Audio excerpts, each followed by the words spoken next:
Vogue la barque de ma vie. Parmi les brumes crépusculaires et les ombres de la nuit. Je ne vois aucun rivage. Je suis au cœur de l'étendue marine. La moindre tempête pourrait me noyer, engloutissant ma barque dans le tourbillon des eaux, si tu ne veillais toi-même sur moi, mon Dieu. À chaque instant de ma vie, à chaque moment. Parmi le fracas et les clameurs de la houle, je vogue tranquillement avec confiance. Et tel l'enfant, sans crainte, je regarde au loin, car tu me hais, Jésus, toute lumière. Alentour c'est l'épouvante et l'effroi. Mais en mon âme le calme est plus profond que les profondeurs de la mer. Car celui qui est avec toi, Seigneur, ne saurait périr. Ainsi m'assure ton amour divin, malgré tant de dangers alentour. Je ne saurais les redouter car je regarde le ciel étoilé, et je vogue courageusement, gaiement. Comme il convient à un cœur pur. Mais c'est par-dessus tout, uniquement, parce que tu es au gouvernail, ô Dieu. Que vogue si tranquillement, la barque de ma vie. Je le confesse avec la plus profonde humilité. JMJ. Je t'aime, ô mon Dieu. Sur, Marie, Faustine du Très-Saint Sacrement. Cracovie, le 30 septembre 1937. Je t'adore, pain des anges. Avec une foi profonde, avec espoir, avec amour, je t'adore du plus profond de mon âme. Bien que je sois néant. Je t'adore, Dieu caché. Et je t'aime de tout mon cœur. Point ne me gênent les voiles du mystère, je t'aime ainsi que les élus au ciel. Je t'adore, agneau de Dieu. Toi qui effaces les péchés de mon âme. Et que je reçois en mon cœur, chaque matin, toi qui m'aides à faire mon salut. JMJ. Cracovie, le 20 octobre 1937, 5e journal. Ô mon Dieu, que tout ce qui est en moi vous vénère, mon Créateur et mon Maître. Je désire glorifier votre insondable miséricorde par chaque battement de mon cœur. Je désire parler aux âmes de votre bonté et les inciter à avoir confiance en votre miséricorde. Telle est la mission que vous-même, Seigneur, m'avez assignée dans cette vie et dans la vie à venir. Nous commençons aujourd'hui une retraite de 8 jours. Jésus, mon Maître, aidez-moi à accomplir ces saints exercices de retraite avec le plus de ferveur possible. Que votre esprit me guide, ô Dieu, dans une profonde connaissance de vous, Seigneur, ainsi que de moi-même. Car je vous aime dans la proportion où je vous connais. Je me méprise dans la proportion où j'ai connaissance de ma misère. Je sais que vous ne sauriez me refuser votre aide, Seigneur. Au sortir de cette retraite, je désire me trouver sainte, bien que les regards humains ne puissent l'apercevoir, pas même ceux de notre supérieur. Je m'abandonne entièrement à l'action de votre grâce. Que votre volonté, Seigneur, s'accomplisse complètement en moi. Premier jour. Jésus, ma fille, cette retraite sera une contemplation ininterrompue. Je te guiderai dans cette retraite comme à un festin de l'âme auprès de mon cœur miséricordieux. Tu évalueras toutes les grâces qu'a connues ton cœur, et ton âme goûtera une profonde paix. Je désire que le regard de ton âme soit toujours fixé sur ma sainte volonté. c'est ainsi que tu Maître plaira le plus. Aucun sacrifice ne peut entrer en comparaison avec ceci. Durant tous les exercices, tu demeureras près de mon cœur. Tu n'entreprendras aucune réforme, puisque je dispose de ta vie à ma guise. Le prêtre qui donnera la retraite ne dira pas un mot qui puisse te troubler. Mon Jésus, je me suis déjà plongé dans 2 méditations, et je reconnais que tout ce que vous m'avez dit est vrai. Je ressens une paix profonde. Et cette paix découle du témoignage que me donne ma conscience, c'est-à-dire que j'accomplis toujours votre volonté, ô Seigneur. Dans la méditation sur la destinée de l'homme, j'ai compris que cette vérité est profondément enracinée en mon âme et que c'est pourquoi mes actions sont plus parfaites. Je sais dans quel but j'ai été créé.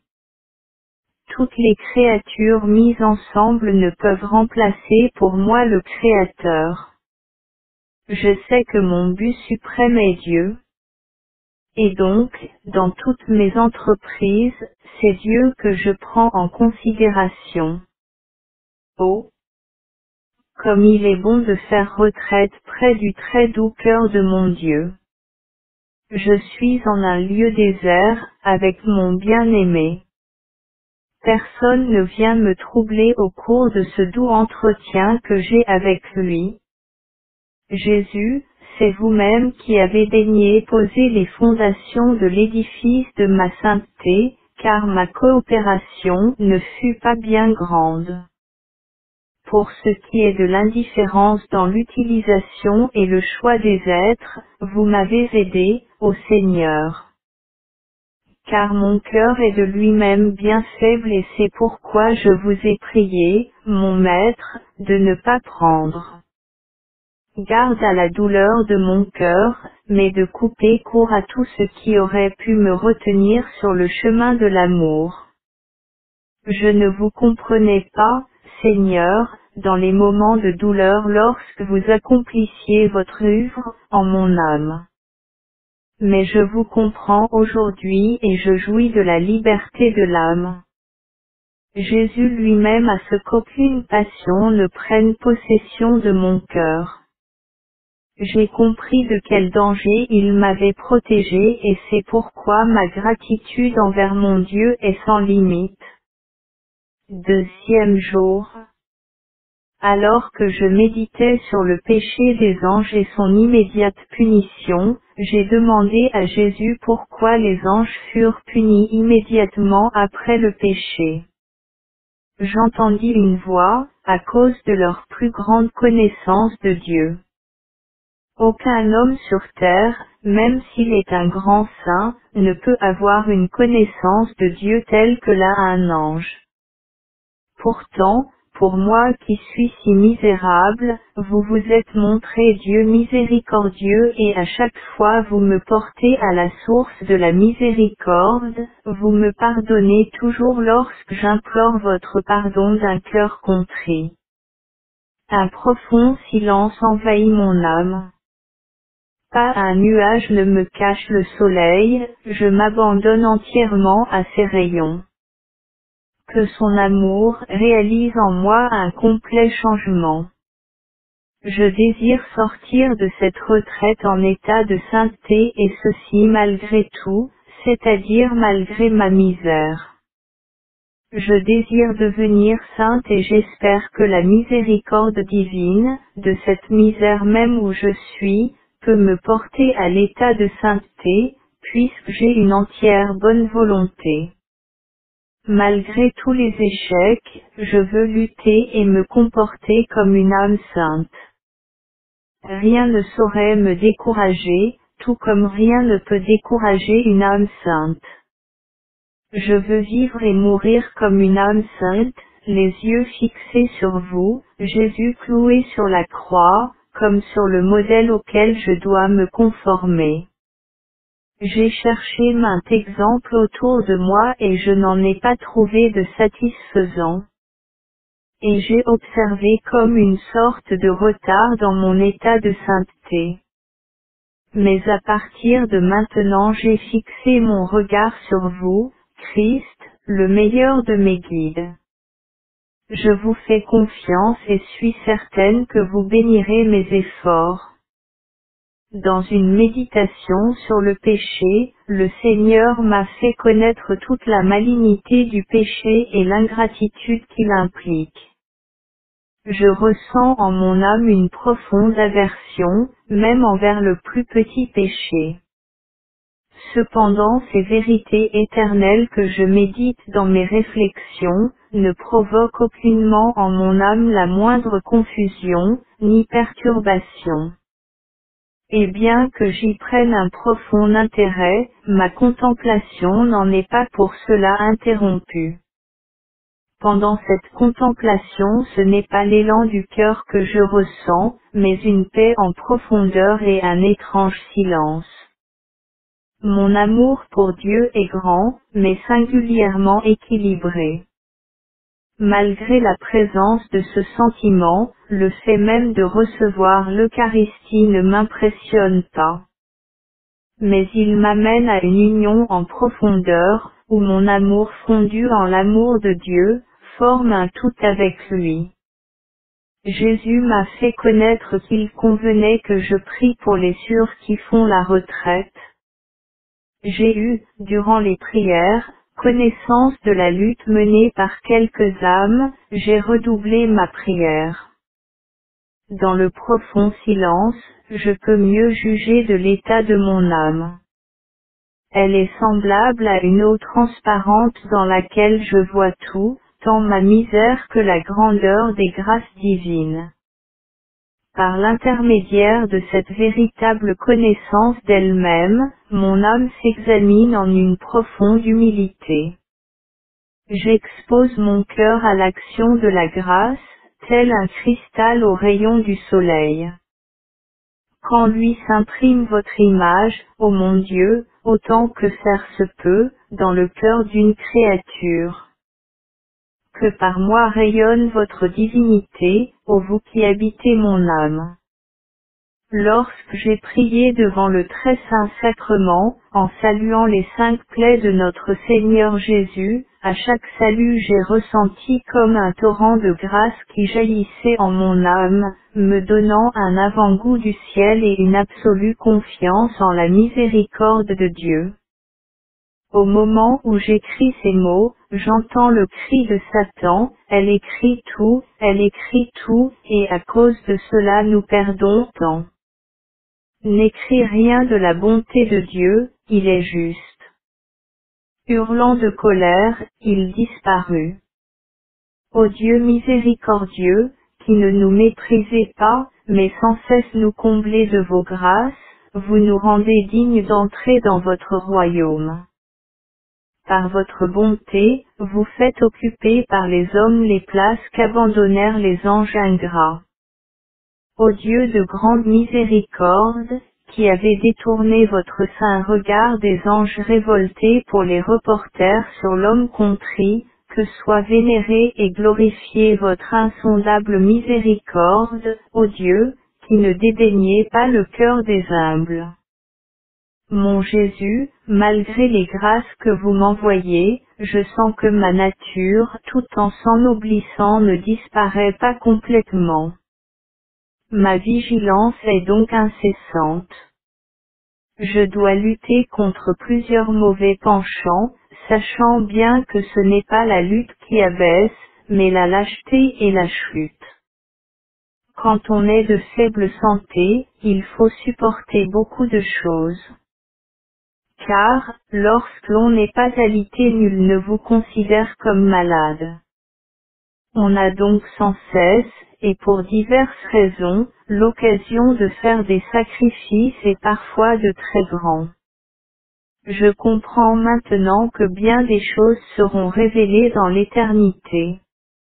Mais je comprends également que si Dieu exige des sacrifices, il n'est pas, par contre, avare de sa grâce mais la donne à l'âme en abondance. Mon Jésus, que mon offrande se consume tout doucement devant votre trône. Mais, de toute la force de mon amour, j'implore votre miséricorde pour les âmes. Troisième jour. Au cours de la méditation sur la mort, je me suis préparé comme si j'allais véritablement mourir.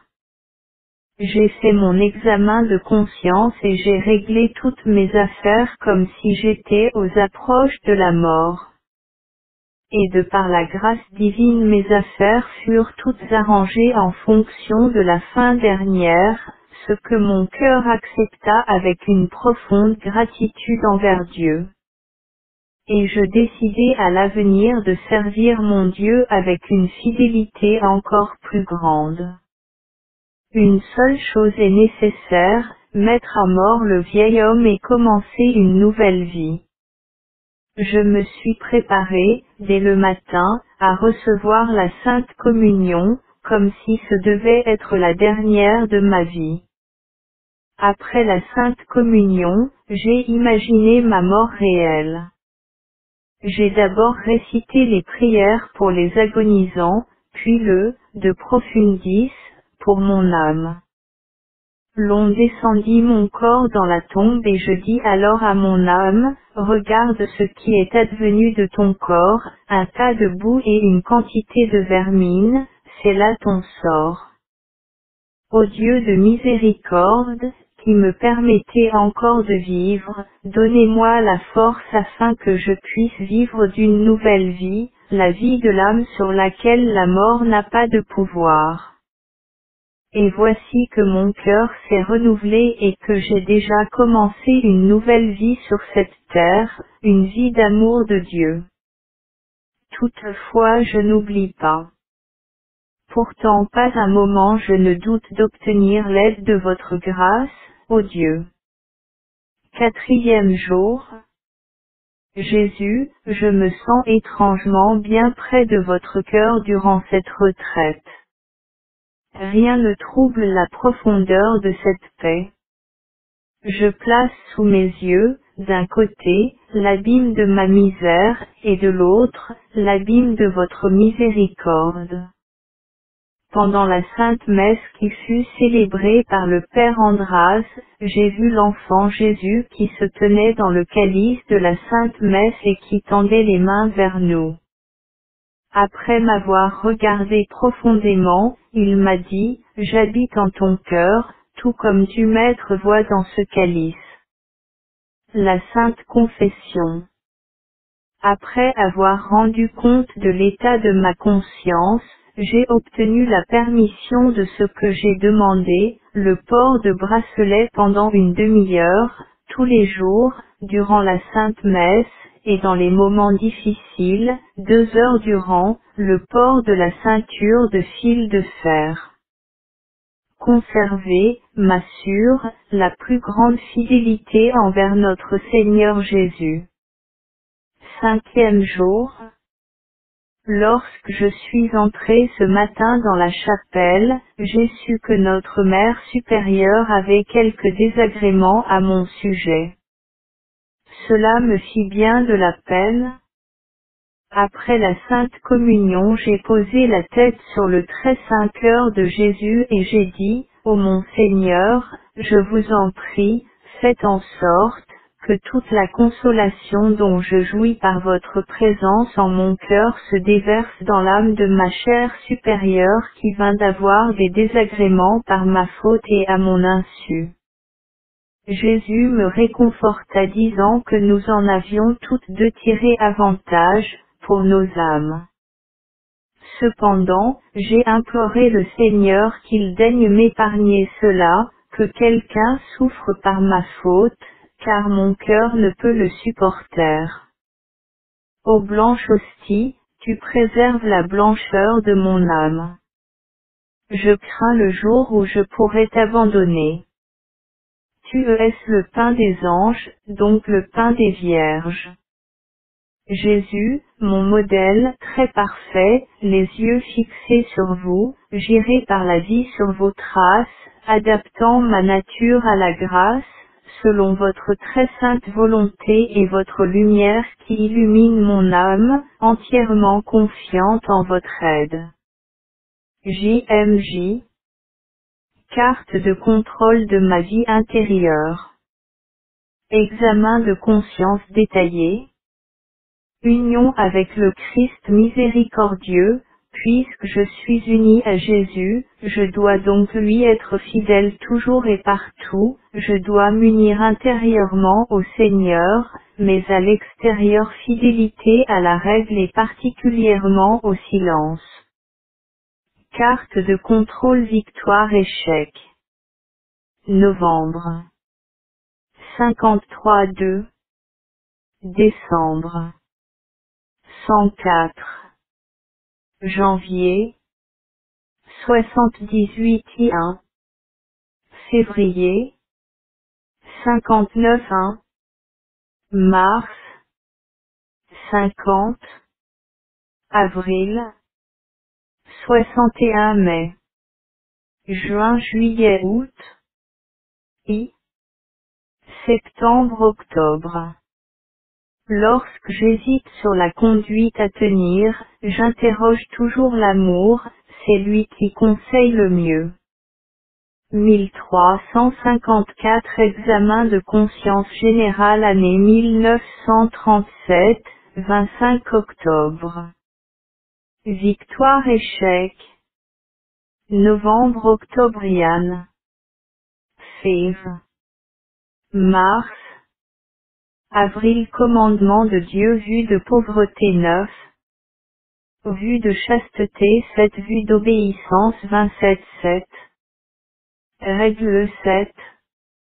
Amour du prochain 3-8, 17, 73, 35, 30 21,1, 1. Humilité 7-3-9, 23, 34, 56, 25 2,3, 1. Patience 2-3, 56, 50, 17, 80 50. Douceur à 1, 45, 37, 28, 37 20. Réputation du prochain 15-25 3 Sainte Messe mai. Comme. Et Sainte Communion 17 12 13 7 10 6,2 1 12,1. Méditation 6 5 10. Examen de conseil. Détaillé 7 5 11 Une attitude envers Dieu. Et le confesseur 5 5. Envers les supérieurs 7 1,1 envers les sûrs et les enfants 4 7 envers les laïcs 22 2,1. Sixième jour. Ô mon Dieu, je suis prête à faire chacune de vos volontés. De quelque façon que vous me dirigiez, je vous bénirai. Quoi que vous exigiez, je l'accomplirai avec l'aide de votre grâce. Quelle que puisse être votre sainte volonté envers moi, je l'accepterai de tout mon cœur, de toute mon âme, sans tenir compte de ce que m'inspirera ma nature corrompue. Une fois, passant près d'un groupe de personnes, j'ai demandé au Seigneur si toutes étaient en état de grâce car je ne ressentais pas ces souffrances. Ce n'est pas parce que tu ne ressens pas mes souffrances que toutes sont en état de grâce. Je te laisse parfois ressentir certains états d'âme et je te donne la grâce de la souffrance uniquement parce que je t'utilise, alors, comme instrument de conversion. Là où l'on trouve la véritable vertu, doit également se trouver le sacrifice. Toute la vie ne doit être qu'un sacrifice. Ce n'est que par le sacrifice que les âmes peuvent être utiles. C'est le sacrifice de moi-même qui dans mon commerce avec mon prochain, peut procurer de la gloire à Dieu. Cependant l'amour de Dieu doit rayonner dans ce sacrifice car tout converge en cet amour, et prend par lui de la valeur. Souviens-toi qu'au sortir de cette retraite, je me conduirai envers toi comme envers une âme parfaite. Je désire t'avoir en main, tel un instrument propre à l'accomplissement de l'œuvre. Ô Seigneur qui scrutez tout mon être, ainsi que les plus secrètes profondeurs de mon âme, vous voyez que je ne désire que vous, et que l'accomplissement de votre sainte volonté, ne me laissant arrêter par aucune difficulté, aucune souffrance, aucune humiliation, ni aucune raison humaine. Ta ferme décision de devenir sainte m'est excessivement agréable. Je bénis tes efforts et je te procurerai l'occasion de te sanctifier. Sois vigilante afin que ne t'échappe aucune des occasions de sanctification que t'enverra ma providence. Cependant, si tu ne réussis pas à profiter de l'occasion en question, ne perds pas ton calme, mais humilie-toi profondément devant moi et avec une grande confiance, plonge-toi tout entière dans ma miséricorde. De cette façon tu gagneras plus que tu n'auras perdu, car on donne généreusement à une âme humble, bien plus qu'elle ne demande elle-même. 7e jour. Avoir connaissance de ma destinée, c'est avoir l'intime assurance que j'atteindrai la sainteté. Cette certitude profonde a empli mon âme de gratitude envers Dieu à qui revient toute gloire car je sais ce que je suis de moi-même. Je sors de cette retraite entièrement transformée par l'amour de Dieu. Mon âme commence une nouvelle vie, sérieusement, courageusement. Bien qu'en apparence rien n'ait changé et que personne ne s'en aperçoive, cependant l'amour pur guide maintenant ma vie. Et extérieurement c'est la miséricorde qui en est le fruit. Je sens que je suis toute empreinte de Dieu. Et avec ce Dieu je vais par la vie de tous les jours, cette vie grise, fastidieuse et pénible, faisant confiance à celui que je sens en mon cœur, pour transformer cette grisaille en ma sainteté personnelle. Dans un calme profond, mon âme a mûri durant cette retraite, près de votre cœur miséricordieux. Au pur rayon de votre amour, mon âme a perdu de son acrimonie, elle est devenue un fruit doux et mûr. C'est maintenant que je peux être entièrement utile à l'Église, par une sainteté personnelle qui animera sa vie tout entière puisque nous ne constituons tout qu'un seul organisme en Jésus. C'est pourquoi je fais tous mes efforts pour que le terreau de mon cœur donne naissance à de bons fruits. Et bien que peut-être resté inaperçu à tout île humain, pourtant un jour viendra où il apparaîtra que bien des âmes se sont nourries et se nourriront de ses fruits. Ô amour éternel, qui allumez en moi une nouvelle vie, une vie d'amour et de miséricorde, soutenez-moi de votre grâce, afin que je réponde dignement à votre appel, et que j'accomplisse dans les âmes ce que vous-même entendez y accomplir par mon intermédiaire. Je vois mon Dieu, l'éclat de l'éternelle aurore. Toute mon âme s'élance vers vous, Seigneur, déjà plus rien ne me retient, ni ne me rattache à la terre. Aidez-moi, Seigneur, à supporter patiemment le reste de mes jours. L'offrande de mon amour brûle sans arrêt devant votre majesté, mais si doucement que seule votre île, mon Dieu la voit, aucune créature n'est capable de l'apercevoir. Ô mon Seigneur, tant de choses me retiennent, j'ai à cœur, l'œuvre en question, je désire le triomphe de l'Église et le salut des âmes, toutes les persécutions de vos fidèles me touchent, chaque chute des âmes m'est douloureuse. Cependant, au-dessus de tout cela règne en mon âme un calme profond qu'aucun triomphe, aucun désir, aucune contrariété ne sont en état d'ébranler, car vous surpassez, pour moi, toute épreuve, mon Seigneur et mon Maître. 8e jour. Ô mon Seigneur, me souvenant devant votre très saint cœur de tous vos bienfaits, j'ai ressenti le besoin d'exprimer ma gratitude personnelle pour tant de grâce et de faveur de Dieu. Je désire rendre grâce et de faveur de Dieu. Je désire rendre grâce au Dieu de majesté, me plonger en des prières d'action de grâce durant 7 jours et 7 nuits. Et bien qu'extérieurement je remplisse tous mes devoirs, cependant mon âme sera sans cesse devant le Seigneur, et tous mes exercices seront imprégnés par l'esprit d'action de grâce. Chaque soir je m'agenouillerai une demi-heure dans ma cellule, seul à seul avec le Seigneur. La nuit chaque fois que je me réveillerai, autant de fois je me plongerai dans des prières d'action de grâce. Je veux de cette façon remercier Dieu de ses grands bienfaits, ne serait-ce que pour une parcelle. Cependant, afin que tout ceci soit plus agréable aux yeux de Dieu et afin d'écarter de moi jusqu'à l'ombre d'un doute, je suis allé trouver mon directeur de conscience et je lui ai exposé les désirs de mon âme, c'est-à-dire de se plonger dans cette action de grâce. J'ai obtenu la permission pour tout, mais je ne dois pas m'efforcer de prier la nuit lorsque je m'éveille.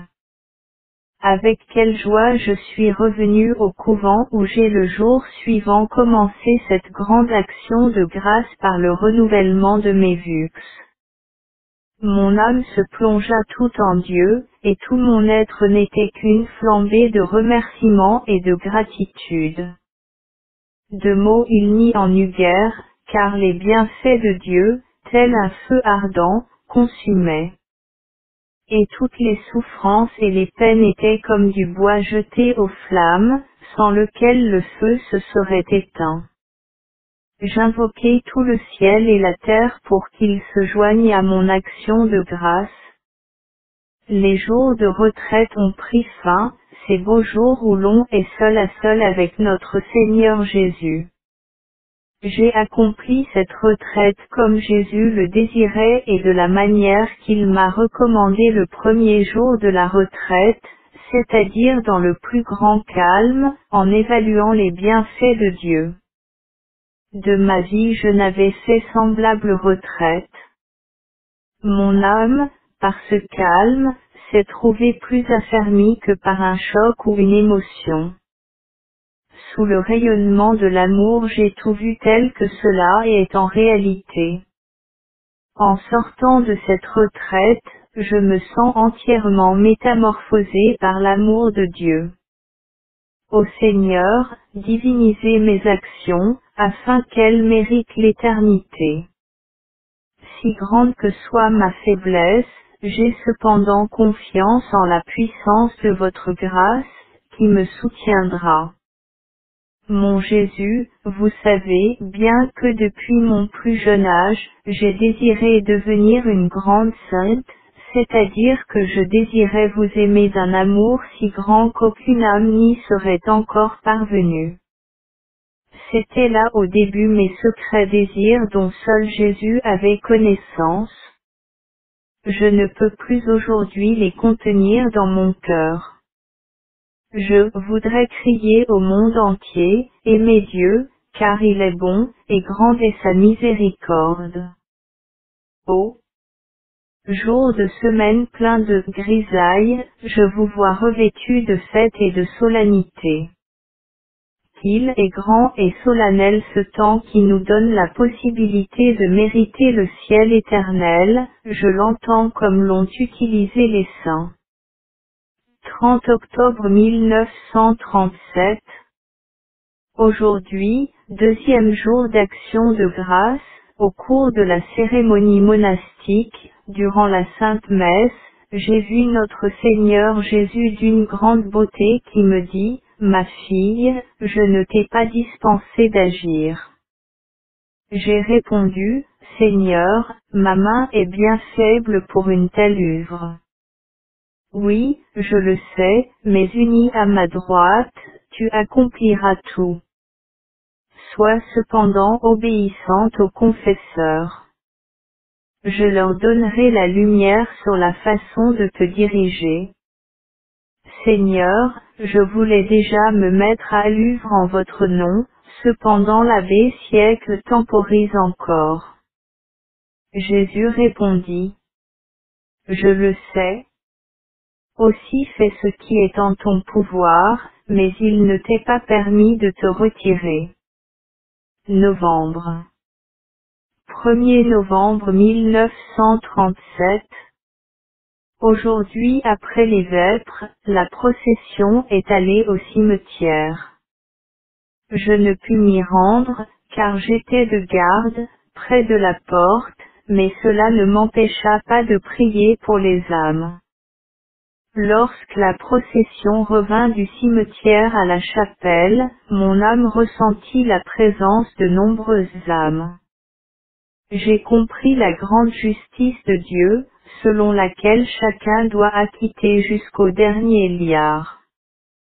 Le Seigneur m'a donné l'occasion de m'exercer à la patience par l'intermédiaire d'une personne avec laquelle j'ai une tâche en commun. Elle est si lente que je n'ai encore jamais vu un être aussi lent. Il faut s'armer d'une grande patience, afin d'écouter ses propos ennuyeux. 5 novembre. Ce matin, 5 chômeurs se sont présentés à la grande porte, voulant absolument rentrer. Suresnes s'efforça en vain un long moment de les congédier sans y parvenir. Elle alla donc à la chapelle trouver notre petite mère qui m'ordonna d'y aller. J'étais encore à un bon bout de chemin de la porte, quand me parvenaient déjà leurs coups bruyants. En un instant le doute et la crainte m'envahirent, je ne savais si je devais leur ouvrir ou, comme Suresnes leur répondre par le guichet. Cependant tout à coup j'entendis une voix en mon âme, va et ouvre-leur la porte et parle-leur avec la même douceur avec laquelle tu maître parles. J'ouvris immédiatement la porte et je me suis approché du plus menaçant et j'ai commencé à leur parler avec une telle douceur et un tel calme qu'eux-mêmes ne savaient pas quoi faire et qu'ils commencèrent également à parler de façon délicate et dire, alors tant pis, puisque le couvent ne peut pas nous donner du travail. Et ils s'en allèrent tranquillement. J'ai ressenti clairement que Jésus, que j'avais reçu dans la Sainte Communion voici près d'une heure avait agi par moi sur leur cœur. Oh! Comme il est bon d'agir sous l'inspiration de Dieu.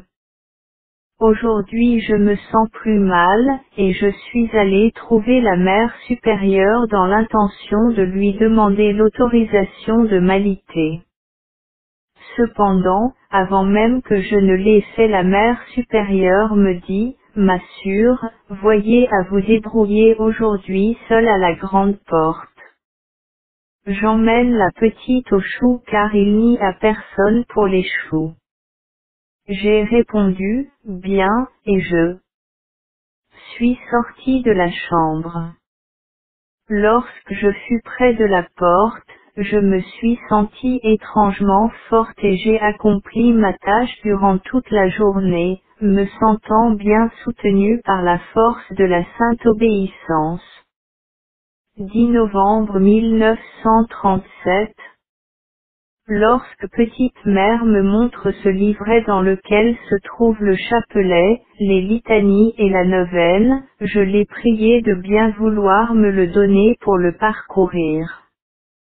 Pendant que je lisais, Jésus m'a fait connaître intérieurement et il me dit que bien des âmes déjà étaient attirées vers mon amour, par l'intermédiaire de cette image. Ma miséricorde agit sur les âmes, par cette œuvre. J'ai su que notre Mère supérieure devra porter une croix assez lourde en rapport avec des souffrances physiques mais qui durera peu. L'idée m'est venue de ne pas m'administrer rajouterai de médicaments à la cuillère, mais peu à peu, car c'est un médicament cher. À ce moment j'entendis une voix, ma fille, un tel comportement maître des plaies. Accepte avec gratitude tout ce que je te donne par la supérieure. C'est de cette façon que tu maître plaira le plus. Lorsque Sœur Dominique mourut, la nuit vers 1 heure, elle vint à moi et me fit savoir qu'elle était morte. J'ai prié pour elle avec ferveur. Le matin les sœurs m'ont dit qu'elle avait trépassé. Je leur ai répondu que je le savais car j'avais eu sa visite. La surinfirmière m'a demandé de l'aider à habiller cette sœur. Et alors que j'étais seule avec elle, le Seigneur m'a fait connaître qu'elle souffrait encore en purgatoire et j'ai redoublé mes prières à son intention. Cependant malgré le zèle avec lequel je prie toujours pour nos sœurs disparues, je me suis trompée de jour.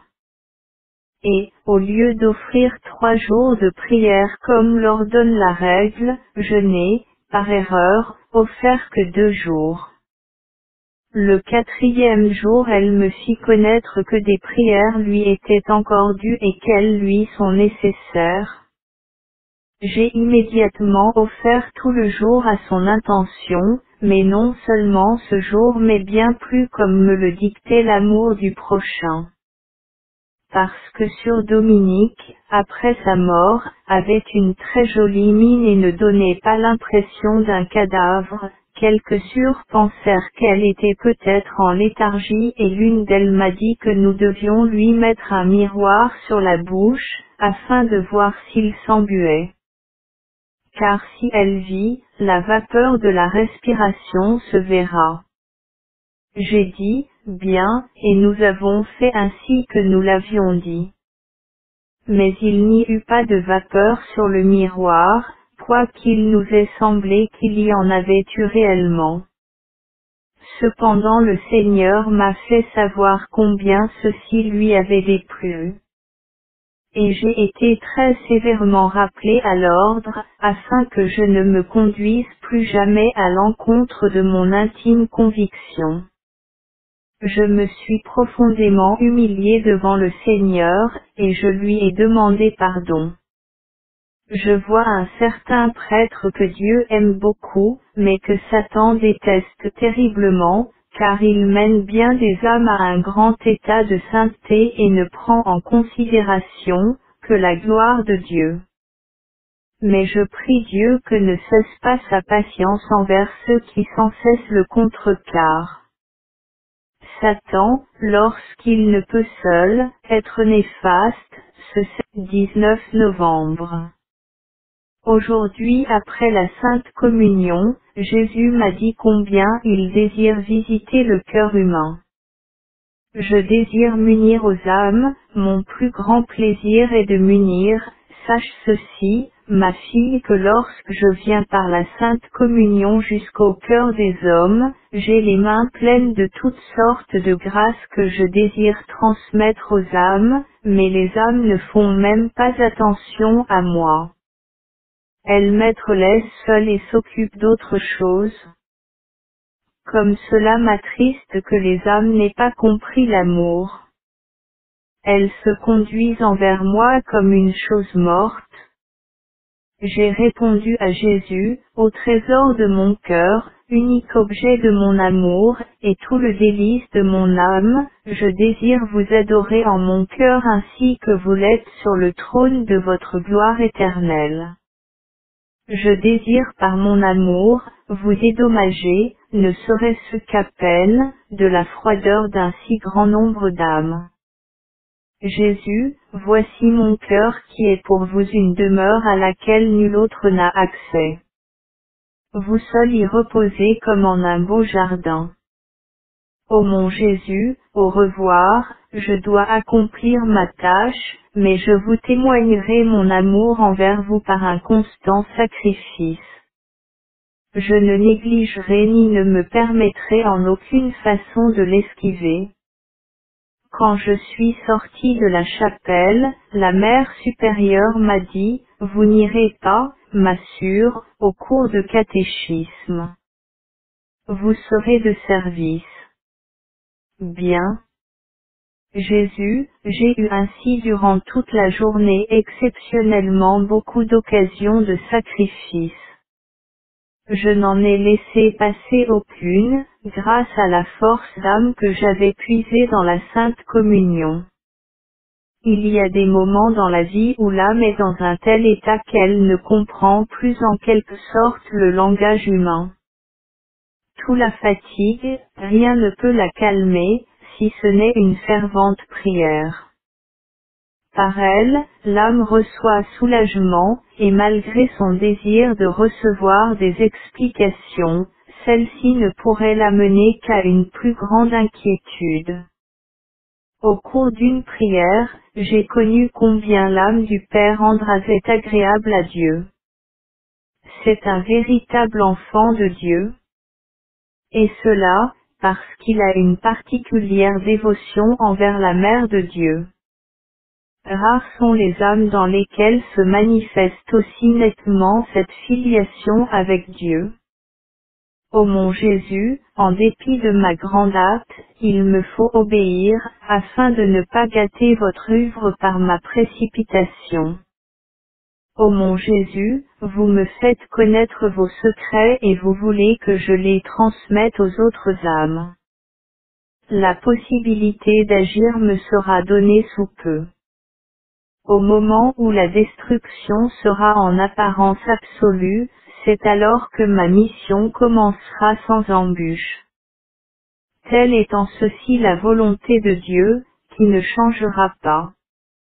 Bien des personnes y seront opposées, cependant rien ne pourra contrarier cette volonté de Dieu. Je vois l'abbé Sopoko, comme son esprit est occupé et travaille pour la cause de Dieu, auprès des autorités ecclésiastiques, afin de leur soumettre les souhaits de Dieu.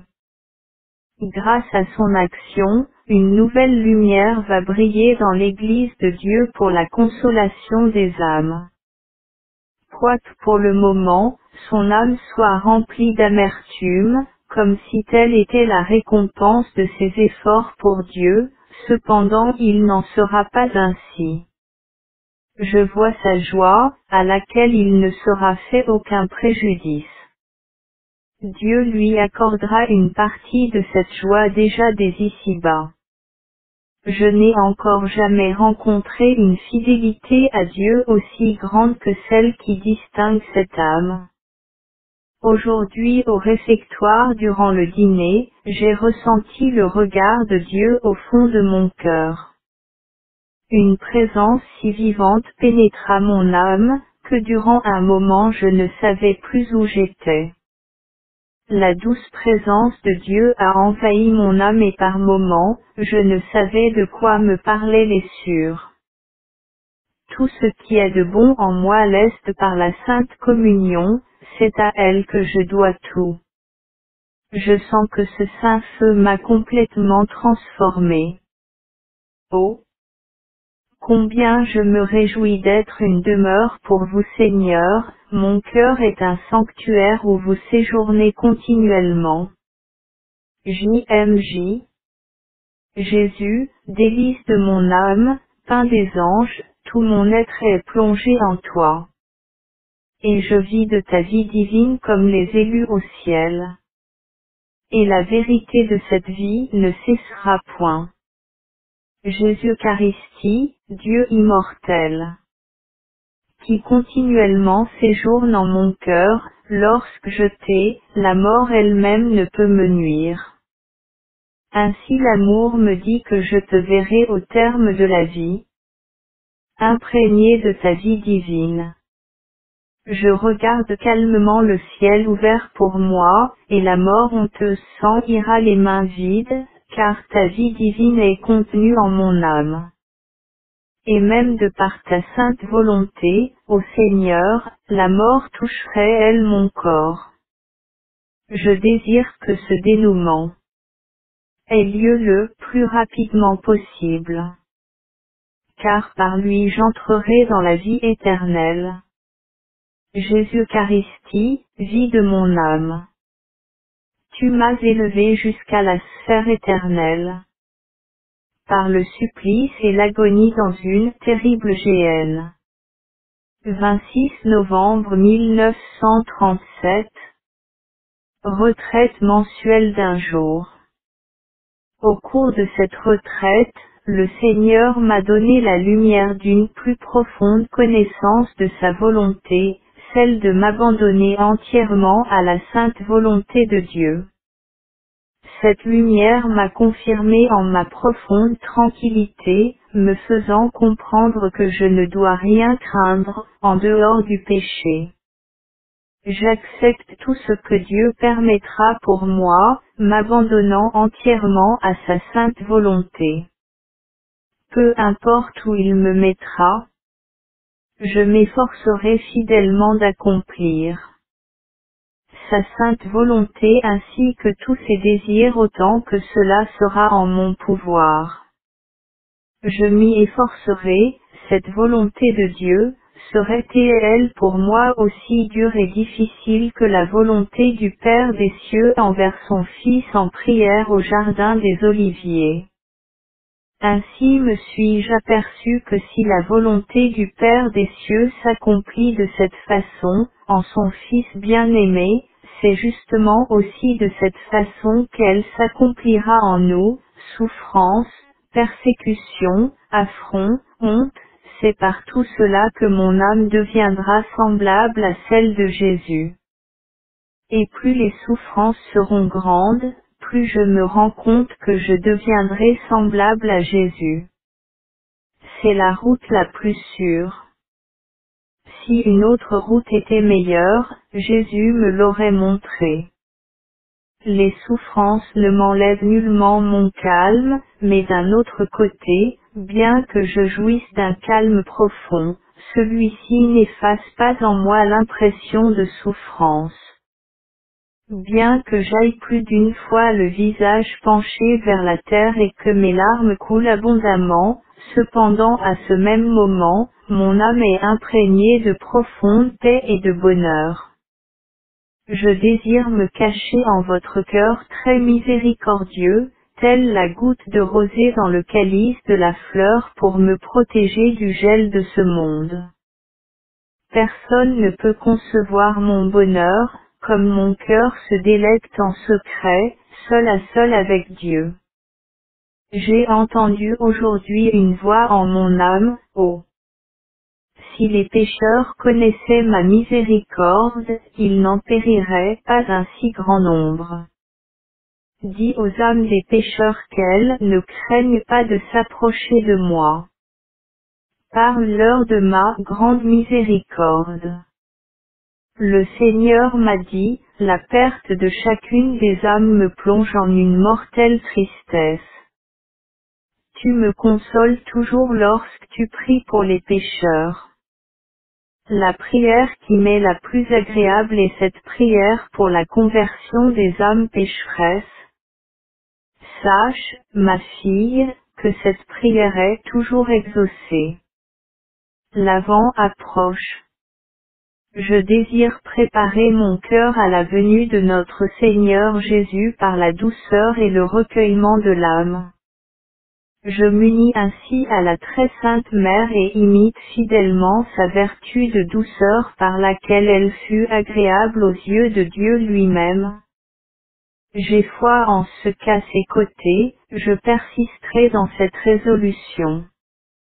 Le soir, lorsque je suis entré un moment à la chapelle, j'ai ressenti une terrible épine dans la tête. Cela dura peu de temps, mais cette piqûre fut si douloureuse qu'en un instant je suis tombé, tête en avant sur la balustrade. Il me semblait que cette épine s'était enfoncée dans mon cerveau. Mais ce n'est rien, tout est pour les âmes, afin d'implorer pour elles la miséricorde de Dieu. Je vis d'heure en heure. Je ne suis pas en état de me conduire autrement. Je désire profiter au mieux du moment présent, accomplissant fidèlement tout ce qu'il me donne. En tout, je m'abandonne à Dieu avec une inébranlable confiance. J'ai reçu hier une lettre de Monsieur l'abbé Sopoko. J'ai appris que l'affaire de Dieu progresse, quoique lentement. Je m'en réjouis immensément, et j'ai redoublé mes prières pour toute cette œuvre. Je sais qu'actuellement en ce qui concerne cette œuvre, Dieu exige de moi prière et sacrifice. Mon action pourrait en effet contrecarrer les projets de Dieu, comme me l'a écrit dans sa lettre d'hier, Monsieur l'abbé Sopoko. Ô mon Jésus, accordez-moi la grâce d'être dans votre main un instrument patient. J'ai constaté dans cette lettre combien la lumière que Dieu accorde à ce prêtre est grande. Cela me confirme dans la conviction que Dieu lui-même mène cette œuvre malgré les obstacles qui s'accumulent. Je sais bien que, plus grande et plus belle est l'œuvre, plus terribles seront les orages qui se déchaîneront contre elle. Bien souvent Dieu, en ses jugements impénétrables, permet que ceux qui prirent le plus de peine à l'accomplissement d'une œuvre ne puissent jouir sur cette terre, des fruits de cette œuvre, Dieu leur en conservant toute la joie pour l'éternité. Mais malgré tout, parfois Dieu leur fait savoir combien leurs efforts lui sont agréables. Et ces moments les fortifient pour de nouvelles luttes et épreuves. Ce sont là les âmes les plus semblables au Sauveur qui n'a goûté qu'amertume dans l'œuvre qu'il fonda sur terre.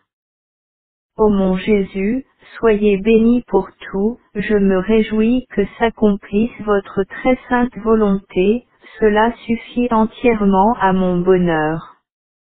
Jésus caché, en vous repose toute ma force. Depuis ma plus tendre enfance, notre Seigneur Jésus présent dans le Saint-Sacrement m'a attiré vers lui. J'avais 7 ans lorsque, étant avec près notre Seigneur Jésus exposé dans l'ostensoir, pour la première fois l'amour de Dieu se communiqua à moi, et emplit mon cœur. Et le Seigneur me donna la compréhension des choses divines. Depuis ce jour jusqu'à aujourd'hui mon amour pour Dieu caché s'est accru jusqu'à la plus étroite intimité. Toute la force de mon âme provient du très saint sacrement. Je passe chaque moment de liberté en conversation avec lui. Il est mon maître. 30 novembre 1937. Alors que je montais les escaliers le soir, tout à coup, un étrange dégoût de ce qui est divin m'a envahi. Sur ce j'entendis Satan qui m'a dit, ne pense donc pas à cette œuvre, Dieu n'est pas aussi miséricordieux que tu le dis. Ne prie pas pour les pécheurs car ils seront de toute façon damnés. Par cette œuvre de miséricorde tu t'exposes toi-même à la damnation. Ne parle jamais de cette miséricorde de Dieu à ton confesseur, particulièrement à l'abbé Sopoko ni au père András. Cette voix prit l'apparence de celle d'un ange gardien. À ce moment j'ai répondu, je sais qui tu es, le père du mensonge. J'ai fait le signe de la croix et le prétendu ange disparut avec fracas et furie. Aujourd'hui le Seigneur m'a fait connaître intérieurement qu'il ne m'abandonne pas. Il m'a fait voir sa majesté, sa sainteté, en même temps que son amour et sa miséricorde envers moi. Il m'a aussi fait connaître plus profondément ma misère. Cependant cette grande misère qui est mienne, ne m'enlevait pas la confiance, tout au contraire. Dans la mesure où je connaissais ma misère, ma confiance en la miséricorde de Dieu se fortifiait. J'ai compris que tout cela dépend du Seigneur. Je sais que personne ne touchera un seul de mes cheveux, sans sa volonté. Aujourd'hui, alors que je recevais la Sainte Communion, j'ai remarqué dans le calice une hostie vivante qui me fut donnée par le prêtre. Quand je revins à ma place, j'ai demandé au Seigneur, pourquoi l'une est-elle vivante? Puisque vous êtes vivants de même en toutes. Le Seigneur m'a répondu, c'est exact, dans toutes les hosties je suis le même. Mais toutes les âmes ne m'être reçoivent pas avec une foi aussi vivante que la tienne, ma fille, et c'est pourquoi je ne peux agir en leur âme, comme en la tienne. À la Sainte Messe que célébrait Monsieur l'abbé Sopoko, j'étais présente et pendant cette messe j'ai vu le petit Jésus qui, touchant du doigt le front de ce prêtre m'a dit, sa pensée est étroitement unie à la mienne, sois donc sans crainte pour ce qui est de mon œuvre. Je ne laisserai pas se tromper. Et toi, n'agis pas sans son autorisation. Ceci emplit mon âme d'une grande tranquillité pour l'ensemble de cette œuvre. Aujourd'hui notre Seigneur Jésus me fit prendre conscience de lui-même, ainsi que de son plus tendre amour et de sa protection, dans une profonde assurance que tout dépend de sa volonté. De même, il permet certaines difficultés uniquement pour notre mérite, afin que se manifeste clairement notre fidélité, et qu'ainsi, la force de la souffrance et de l'abnégation se communique à nous. Aujourd'hui, veille de l'Immaculée Conception de la Très Sainte Vierge Marie, pendant le repas de midi, à un moment donné, Dieu me fit connaître la grandeur de ma destinée qui est la proximité de Dieu. Il me révéla que cette proximité m'avait été accordée pour les siècles. Il le fit avec une telle acuité et si distinctement que durant un long moment je suis resté profondément abîmé en sa vivante présence, m'humiliant devant sa grandeur. JMJ. Ô Esprit de Dieu, Esprit de vérité et de lumière, demeure constamment en mon âme par ta grâce divine. Que ton souffle dissipe les ténèbres. Et que dans ta lumière les bonnes actions se multiplient. Ô Esprit de Dieu, Esprit d'amour et de miséricorde qui verse en mon cœur le baume de la confiance, ta grâce confirme mon âme dans le bien. Lui donne une force invincible, la constance. Ô Esprit de Dieu, Esprit de paix et de joie, qui réconforte mon cœur altéré. Verse en lui la vivante source de l'amour divin et rend-le intrépide dans la lutte. Ô Esprit de Dieu, hôte très aimable de mon âme, je désire de mon côté te garder fidélité. Tant aux jours de joie qu'aux heures de souffrance. Je désire, Esprit de Dieu, vivre toujours en ta présence. Ô Esprit de Dieu, qui imprègne mon être et me fait connaître ta vie divine et trinitaire et m'initie à ton être divin. Ainsi unie à toi ma vie est déjà éternelle. C'est avec un grand zèle que je me suis préparé à célébrer la fête de l'Immaculée Conception de la Mère de Dieu.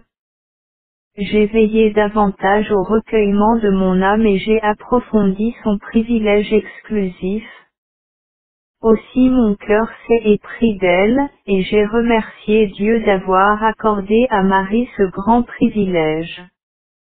Je me suis non seulement préparé par la neuvaine dite en commun, à laquelle toute la congrégation participait, mais encore je me suis efforcé personnellement de la saluer 1000 fois par jour en récitant à sa gloire 1000, je vous salue Marie, par jour, durant 9 jours.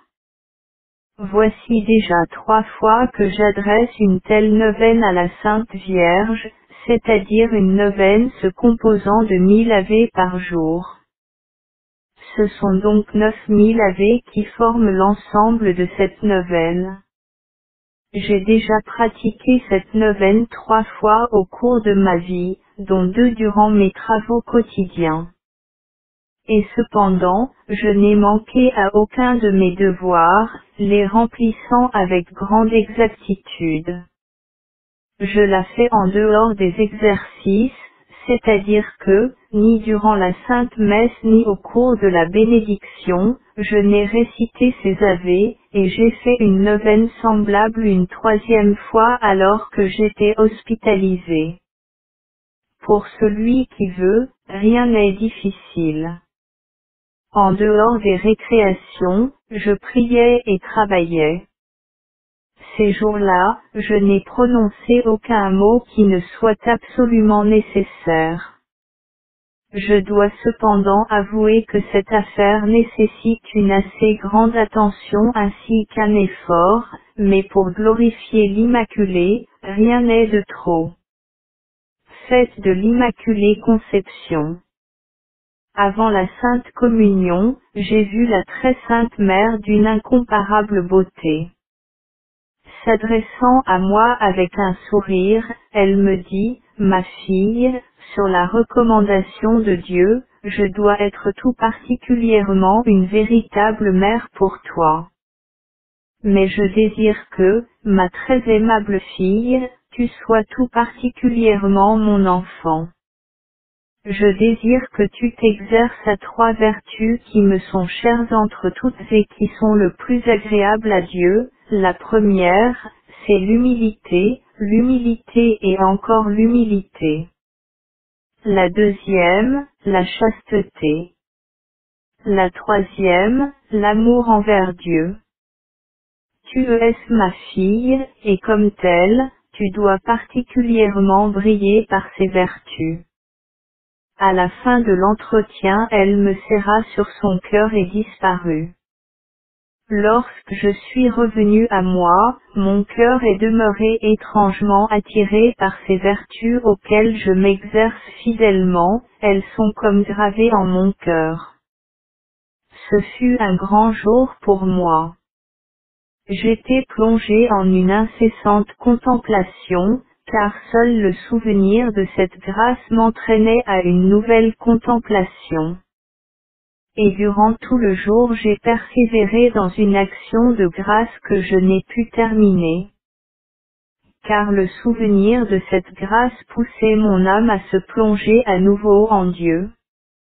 Ô Seigneur, mon âme est pourtant la plus misérable qui soit, et vous vous abaissez vers elle avec tant de bienveillance. Je vois clairement et votre grandeur et ma petitesse.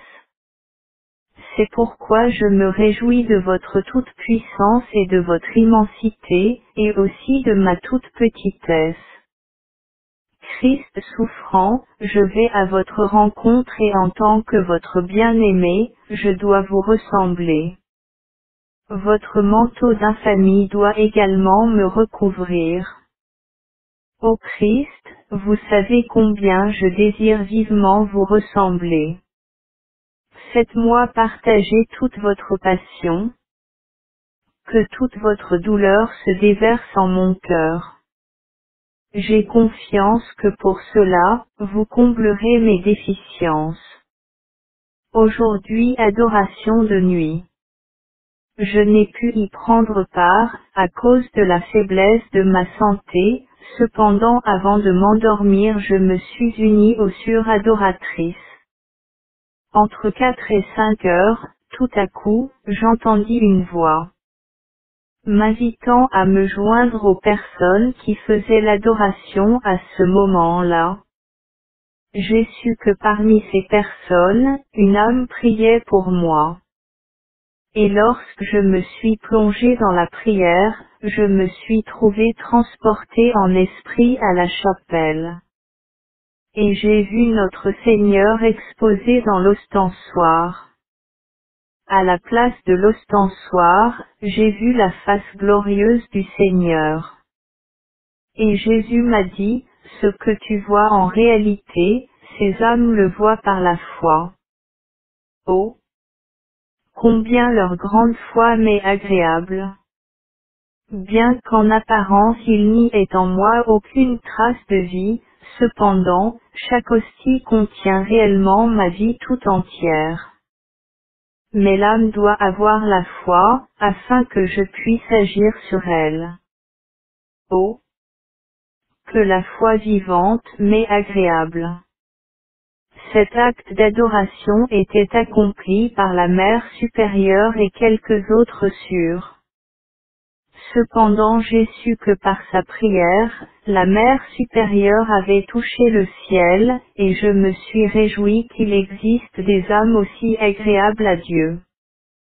Lorsque le jour suivant durant la récréation, j'ai demandé quelle sœur avait participé à l'adoration entre 4 et 5 heures, l'une d'elles s'écria, « Pourquoi le demandez-vous, ma sœur?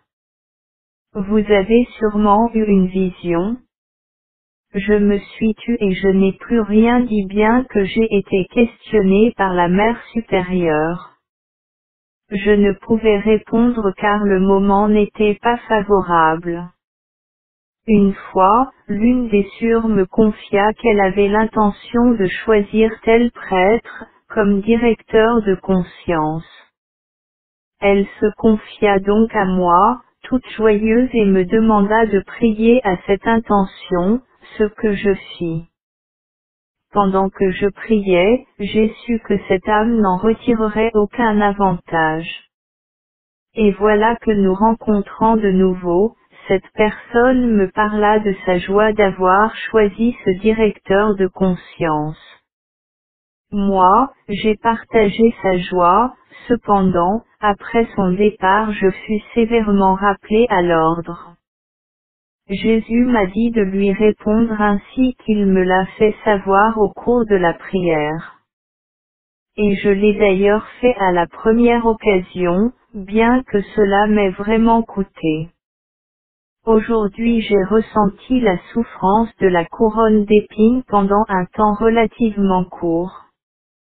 J'étais alors en train de prier pour une certaine âme devant le Saint-Sacrement. À un moment, j'ai ressenti une douleur si violente que ma tête heurta la balustrade, et bien que ce moment ait été court, ce fut très douloureux. Christ, donnez-moi des âmes. Permettez tout ce que bon vous semblera pour moi, mais en échange, donnez-moi les âmes. Je désire leur salut. Je désire qu'elles connaissent votre miséricorde. Je n'ai rien pour moi-même, car j'ai tout distribué aux âmes. En sorte que quand je comparaîtrai devant vous au jour du jugement dernier, ayant tout donné, vous n'aurez donc rien sur quoi me juger. Et nous nous rencontrerons ce jour-là, l'amour avec la miséricorde. JMJ. Jésus caché, vie de mon âme, objet de mon ardent désir. Rien ne saurait étouffer en mon cœur l'amour que j'ai pour toi. Telle est l'assurance que me donne la force de l'amour partagé. Jésus caché, gage glorieux de ma résurrection, en toi se concentre toute ma vie. C'est toi, Eucharistie, qui me rend capable d'aimer éternellement, et je sais que tu m'aimeras en retour comme ton petit enfant. Jésus caché, mon amour le plus pur, ma vie avec toi commence déjà ici-bas. Elle se montrera pleinement dans l'éternité future, car notre mutuel amour ne changera jamais. Jésus caché, toi l'unique que mon âme désire, tu me hais, à toi seul, plus que la jouissance du ciel, plus que tous les dons, plus que toutes les grâces, c'est toi seul que mon âme attend. Toi qui viens à moi sous la forme du pain. Jésus caché, Prends enfin mon cœur altéré de toi qui brûle pour toi du même feu que les séraphins. Je ne suis qu'une faible femme, mais sur tes traces, invincible. Je vais par la vie, le front haut, tel un chevalier. Je me sens plus mal depuis un mois, et à chaque quinte de toux, je ressens la décomposition de mes poumons. Et il m'est arrivé plus d'une fois de sentir la complète décomposition de mon propre corps. Il est difficile d'exprimer quelle grande souffrance est là. Et malgré l'accord total de ma volonté, c'est là une grande souffrance pour ma nature, plus grande que de porter le cilice ou que la flagellation jusqu'au sang. Je la sentais surtout lorsque j'allais au réfectoire, je faisais de grands efforts pour manger tant soit peu alors que la nourriture me donnait la nausée. C'est à cette époque que commencèrent des douleurs intestinales. Toute nourriture quelque peu relevée provoquait en moi d'atroces souffrances. Je me suis tordu dans de terribles douleurs et dans les larmes pour le salut des pécheurs. Cependant j'ai demandé à mon confesseur ce qu'il fallait faire, continuer à supporter cela pour les pécheurs ou demander à la supérieure de faire une exception en me donnant une nourriture plus douce. Le confesseur a décidé que je devais demander à la supérieure une nourriture plus douce, ainsi ai-je agi, suivant ses indications, voyant que cette humiliation était plus agréable à Dieu. Un jour je me suis demandé si vraiment je pouvais sentir cette décomposition de mon organisme et en même temps, continuer à marcher et à travailler, était-ce une illusion? D'un autre côté, ce ne pouvait être une illusion puisque cela m'occasionnait de si grandes douleurs. Pendant que j'étais en train de penser à cela, l'une des sœurs vint parler un moment avec moi. Au bout de quelques minutes, elle fit une horrible grimace et me dit, « Ma sœur, je sens ici l'odeur d'un cadavre en décomposition. » Oh, c'est affreux. Je lui ai répondu, ne vous effrayez pas, ma sœur, cette odeur de cadavre vient de moi. Elle s'en est grandement étonnée, mais a dit qu'elle ne pourrait pas résister plus longtemps. Lorsqu'elle fut partie, j'ai compris que Dieu avait fait sentir ceci à cette sœur afin que je n'ai plus de doute, mais qu'il cache cette souffrance à toute la communauté de façon tout simplement miraculeuse. Ô mon Jésus, vous seul savez toute la profondeur de ce sacrifice. Cependant, il fallut encore supporter au réfectoire plus d'un soupçon comme quoi je faisais des manières, alors comme toujours en pareil cas je m'empresse d'aller vers le tabernacle, je m'incline devant le ciboire et j'y puise la force de rester en accord avec la volonté de Dieu. Et je suis loin d'avoir tout écrit.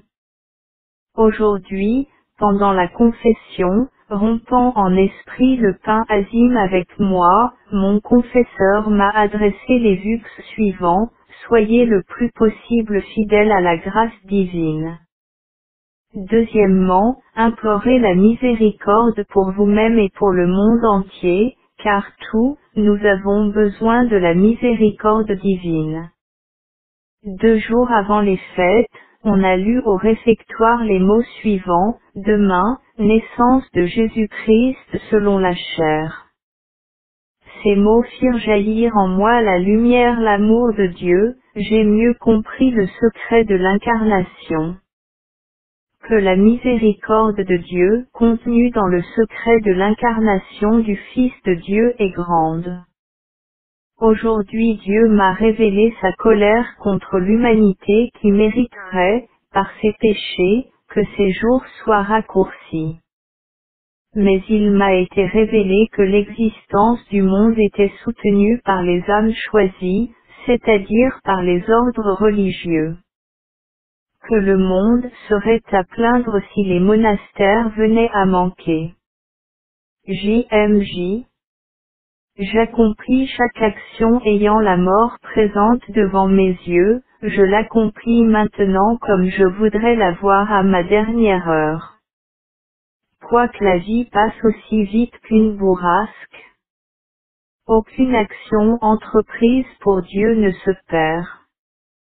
Je sens la complète décomposition de mon organisme, quoique je vive et travaille encore.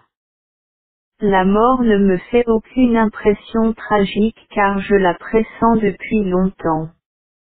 Bien qu'il soit très pénible à la nature de sentir sans cesse son propre cadavre.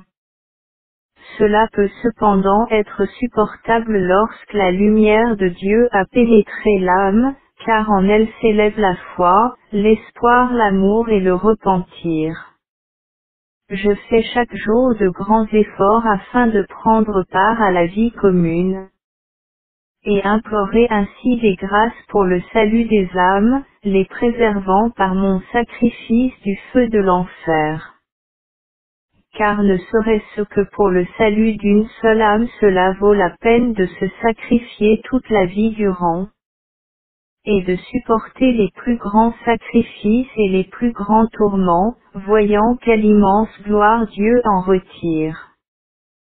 Seigneur, quoique vous me fassiez souvent connaître les foudres de votre mécontentement, cependant votre colère devant les âmes humbles.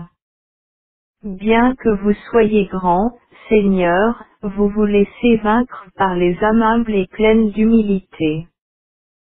Si peu d'âmes te possèdent, ô humilité, la plus précieuse des vertus. Je n'en vois partout que l'apparence, mais cette vertu elle-même, je ne la vois pas.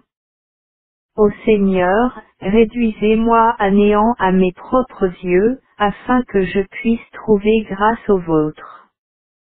Veille de Noël 1937. Après la Sainte Communion, Notre-Dame m'a fait connaître le souci qu'elle avait au cœur, concernant le Fils de Dieu. Cependant ce souci était empreint d'un tel abandon à la volonté de Dieu que je parlerai de sujets de joie, plutôt que de sujets d'inquiétude. Elle m'a fait comprendre que mon âme devait accueillir toute volonté de Dieu, quelle qu'elle soit. Dommage que je ne sache écrire cela comme je l'ai discerné.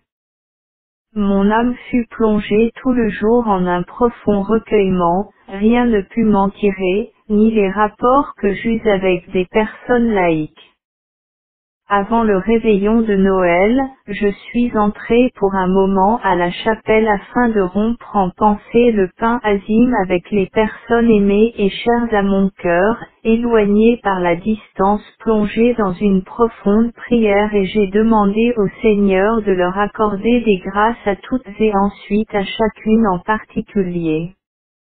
Jésus me fit savoir combien cela lui plaisait, et mon âme s'emplit d'une joie encore plus grande à la pensée que Dieu aime particulièrement ceux que nous aimons. Lorsque je suis entré au réfectoire, au cours de la lecture, tout mon être s'est trouvé plongé en Dieu.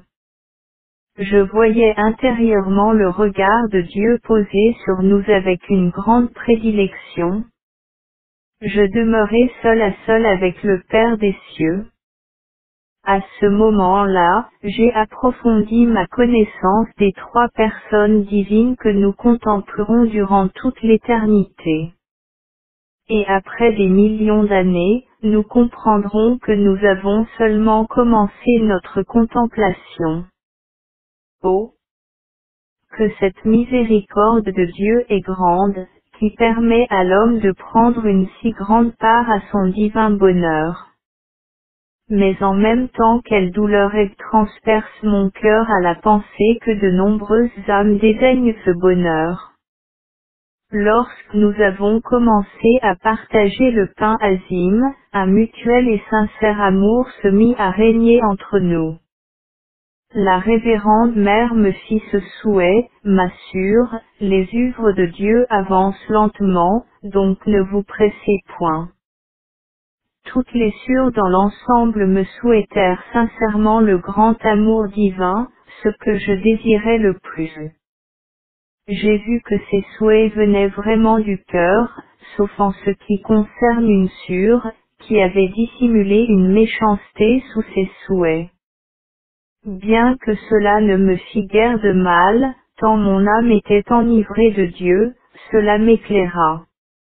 J'ai compris que Dieu se communique si peu à cette âme parce qu'elle se recherche toujours elle-même, y compris dans les choses saintes. Oh, que le Seigneur est bon de ne pas permettre que je m'égare. Je sais qu'il me gardera jalousement, aussi longtemps que je resterai toute petite, car c'est avec de telles âmes que lui, grand Seigneur, aime à avoir commerce quant aux âmes.